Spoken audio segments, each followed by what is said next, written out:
tenía fama de bandido, vivió siendo desde niño entre hierba, polvo y plomo.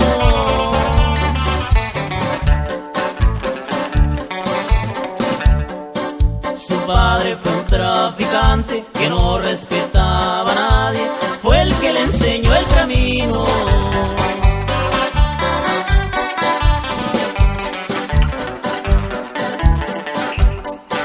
15 años tenía Ramiro cuando su padre le dijo: vas a llevar este encargo.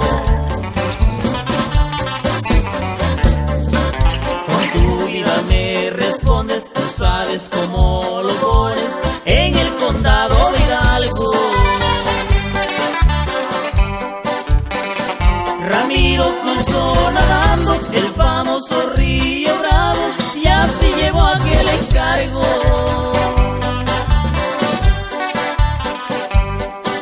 Los compradores del polvo ya lo estaban esperando en el condado de Hidalgo.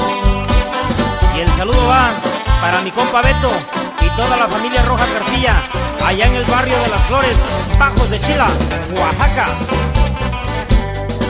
Pasó la prueba de fuego para el orgullo del viejo, muchas veces cruzó el río.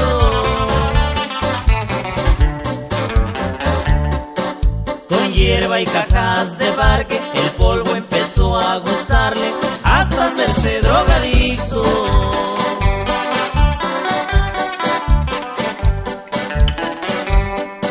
Su padre le dijo un día que polvo no le daría, ni mucho menos dinero.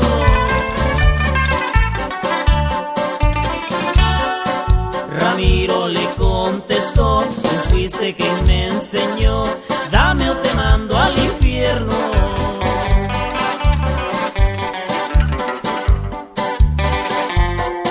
Sin darle tiempo de nada, sacó su pistola escuadra y le disparó a su padre.